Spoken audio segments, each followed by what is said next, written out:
I brought over family heirlooms to pass down. My daughter-in-law looked at them and said, "We're not into that sentimental garbage." I packed them back up, and the appraisal notice they later found in the mail left her speechless. I'm a 68-year-old widower living alone just outside Charleston, South Carolina. I lost my wife, Margaret, 2 years ago. Stroke. It was sudden. One day, she was putting up fall decorations, and the next day, I was sitting beside a hospital bed, holding her hand while machines kept her alive long enough for the kids to say goodbye. Margaret was the heart of our family. She remembered birthdays. She made meals from scratch even when she was tired. She saved everything that mattered. Not because she was a hoarder, far from it. She believed in holding on to the things that told the story of where we came from. Over the years, she carefully boxed up things like her grandmother's hand-stitched quilt, a heavy old silver tea set from her aunt's estate in Savannah, and a gold wind-up watch that had belonged to my grandfather. Each item had a history. Every box was labeled in Margaret's handwriting. After she passed, I couldn't bring myself to toss or donate any of it. I kept everything in climate-controlled storage, thinking I'd go through it when the time felt right. A few months ago, I finally felt ready. I thought, maybe I could pass some of it down now. My son, Evan, and his wife, Melissa, have 2 young daughters. Margaret would have wanted them to have something special, something from the family. I didn't want to dump it all on them, just offer a few pieces and tell the stories behind them. So I called Evan. I said, "I've got some things of your mom's I want to bring over. I think the girls might want them someday." He said, "Sure, come by Sunday. Melissa and I will be home." I loaded 3 tubs into my car that morning, drove 45 minutes to their place. When I rang the doorbell, Melissa opened it and barely looked at me. No smile. No "Hi, Frank."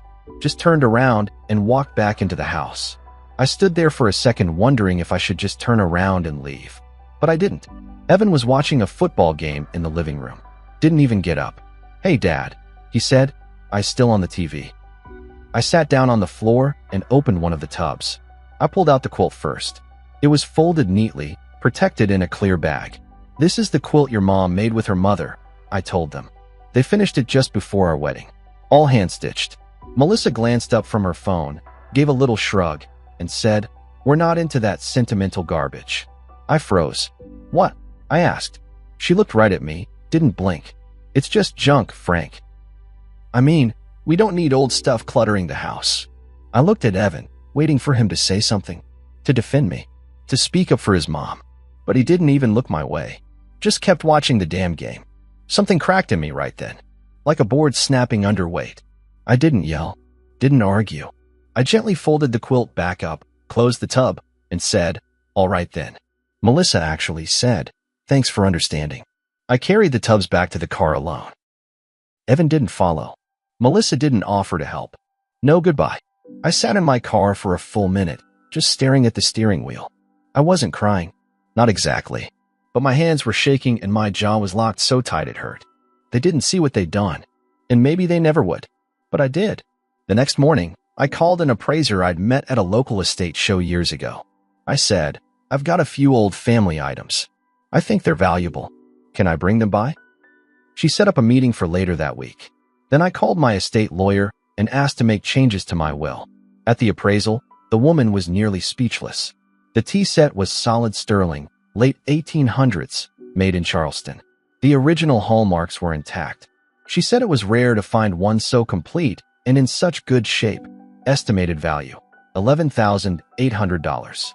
The quilt was more than just old. The fabrics were Civil War era.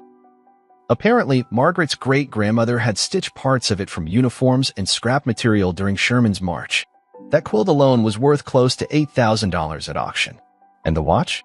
It wasn't just sentimental, it was a gold-cased military issue from the 1940s, made in Switzerland. Still ticking. She valued it at $5,000, minimum. I had her write everything up in a formal appraisal. Then I had the items professionally insured. At my lawyer's office, I updated my will.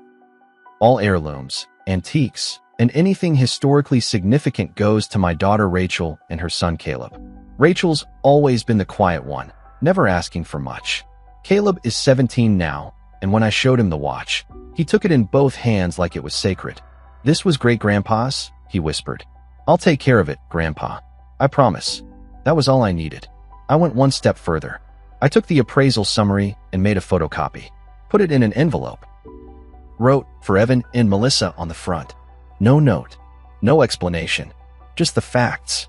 I drove back to their house and left it in their mailbox. 3 days later, Evan called me.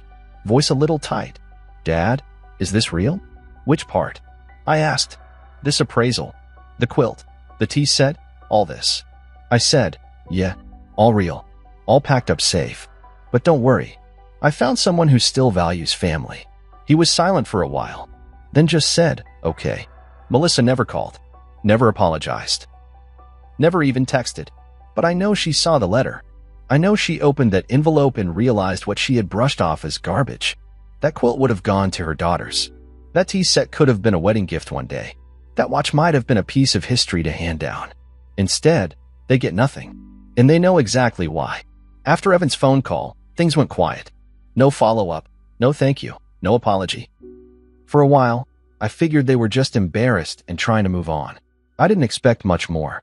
But about 2 weeks later, Rachel called me up and said, Dad, did something happen with Evan and Melissa? Why?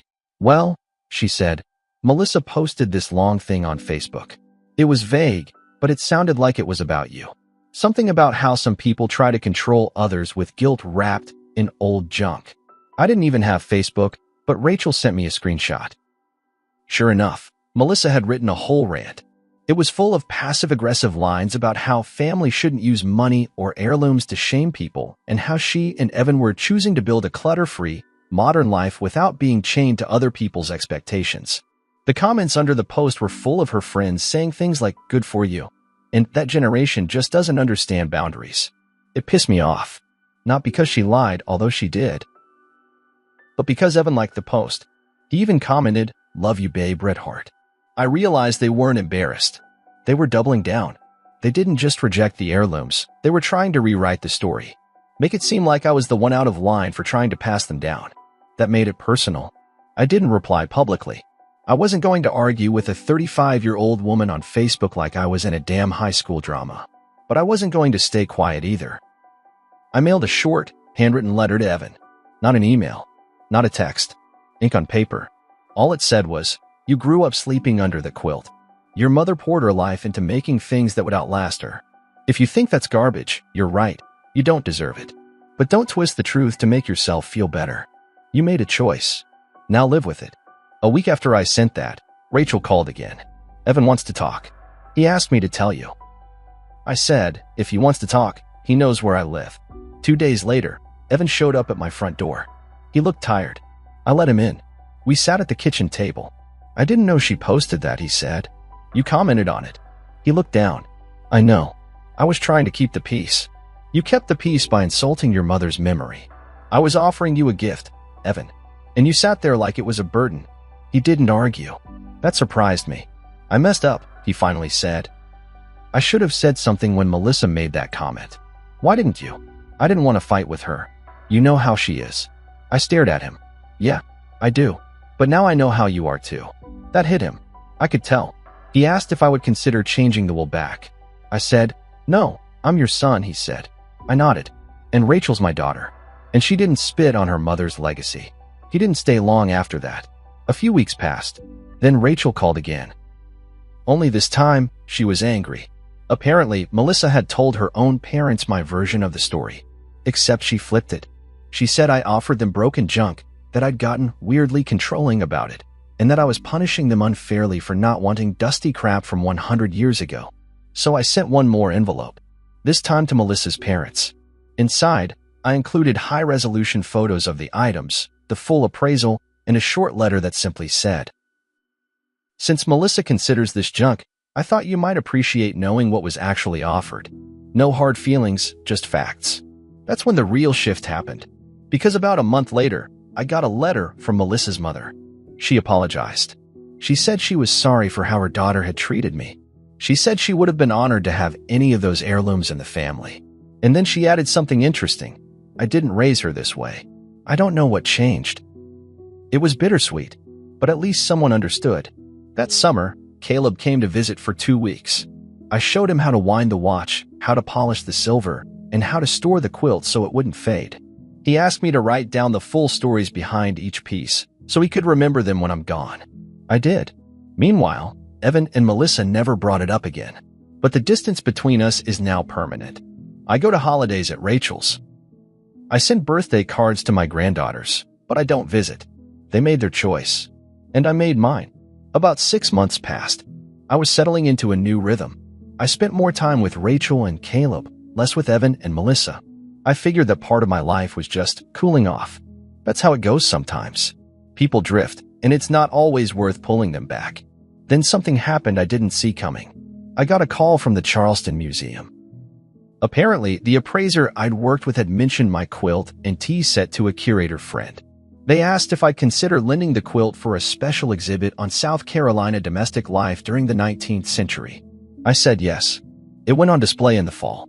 They even asked me to come speak during opening week and share the family history behind it. Caleb came with me. Rachel too. I stood next to that quilt, now behind glass, with a placard underneath that read, "On loan from the family of Margaret S. This quilt includes Civil War-era fabrics and was passed down through 5 generations of Southern women, preserved with care by her husband Frank." That moment meant something. A week after the exhibit opened, Melissa's mom called me again. She said, "I took the girls to the museum last weekend." I blinked. "My granddaughters?" "Yes," she said. Melissa never mentioned the exhibit, of course. But I found out from the museum's newsletter and thought they should see it. I didn't tell them it was from your side until we got there. I didn't know what to say. She continued, "Frank, they stood in front of that quilt for 20 minutes. I read them every word on the plaque. When I told them their great-grandmother made it, their faces changed. They understood. They got it." I sat down. The air felt heavy. She said, "I just thought you should know." It stuck with me for weeks. I couldn't stop picturing them, those 2 girls, who had never even seen the quilt in person at my house, now standing in a museum staring at it like it mattered. Because it did. I didn't reach out to Evan or Melissa. I didn't need to. But a month later, I got a letter. Handwritten. In careful print. It was from my oldest granddaughter. It said, "Dear Grandpa, I saw the quilt at the museum. Mom never told us about it. It's beautiful. I'm sorry we never got to see it before. I hope I can visit you soon and learn more. Love, Lily." That hit harder than I expected. But here's where the twist comes in. A few weeks after that letter, I got a formal email from Evan. He and Melissa were separating. No details, just a line that said, "We're getting a divorce. I wanted you to hear it from me." Turns out, things had been unraveling quietly since the whole heirloom incident. Melissa never let it go. She hated that her parents had taken my side. She hated that Evan hadn't stood up more firmly. And she hated the museum attention. According to Rachel, who heard the full story later, Melissa said I'd used family junk to manipulate everyone and embarrass her. Evan finally saw it for what it was. He told Rachel she was always more concerned with appearances than with meaning. Now he's renting a place not far from me. We're not suddenly best friends again. There's still distance. Still damage. But last week, he brought Lily and her sister over for dinner. They were polite, curious, asked questions about the watch. I showed them how it ticks. Before they left, Lily asked quietly, "Can I see the quilt again sometime?" I nodded. Anytime. And I meant it. The night Evan brought the girls over for dinner, I noticed something I hadn't seen in a long time. Regret. He looked around my living room like it was the first time he was actually seeing the things that mattered. Photos of Margaret on the mantel. Her recipe book, still on the kitchen shelf. The small side table his grandfather made, stained from decades of use. He didn't say much. Just watched as his daughters asked questions, carefully held the wind-up watch, traced the stitching on a sample square of the quilt I'd saved back. I didn't let them handle the full quilt yet, too delicate, but I wanted them to get close to it. Close enough to feel the weight of what they'd almost missed. After they left, I sat with my coffee for a long time. I thought about Margaret. I thought about the choices people make and how they echo through time. Melissa never contacted me, never wrote, never called. After the divorce, she moved back to Atlanta to stay with a friend and start over. I heard through Rachel that she tried to get sympathy by telling people Evan's family had iced her out over some stupid quilt. She still didn't get it. But here's where it all came full circle. The museum exhibit was extended by popular demand. One of the curators called and asked if I'd be willing to make the loan permanent for a donation plaque in my and Margaret's names. I thought about it long and hard. Then I said yes. but I added a condition. The plaque would read, "In memory of Margaret S., who preserved her family's history when others saw only clutter." A reminder that value isn't measured in price, but in legacy. And I made that part public. The local paper ran a piece about the exhibit, included a photo of me standing by the quilt, holding the watch. Caleb stood next to me. The caption said, "Frank S. and his grandson Caleb honor a 5-generation family legacy." Melissa saw it. She had to, because 2 days later, I got a message request on my phone from an unfamiliar Atlanta number. It said only, "They all think you won, but you just held a grudge." I deleted it without replying, because she was wrong. This wasn't about a grudge. It was about respect. And now, even though the pain still lingers, the right people have the right pieces of the past. Caleb has the watch. Rachel has the tea set. One day, that quilt will belong to Lily, if she keeps earning it. And Evan? He comes around now. Slowly. Quietly. The damage is there, but the door's open. Because revenge doesn't always have to be cruel. Sometimes, the most powerful revenge is living long enough to be seen clearly. I didn't yell. I didn't fight. I didn't beg. I just let the truth rise to the surface, and it did. Melissa lost more than heirlooms. She lost her place in a family that still remembers where it came from. And that's something you can't buy, replace, or fake. She'll carry that loss a lot longer than I'll carry the bitterness. That's the real revenge. And it's complete.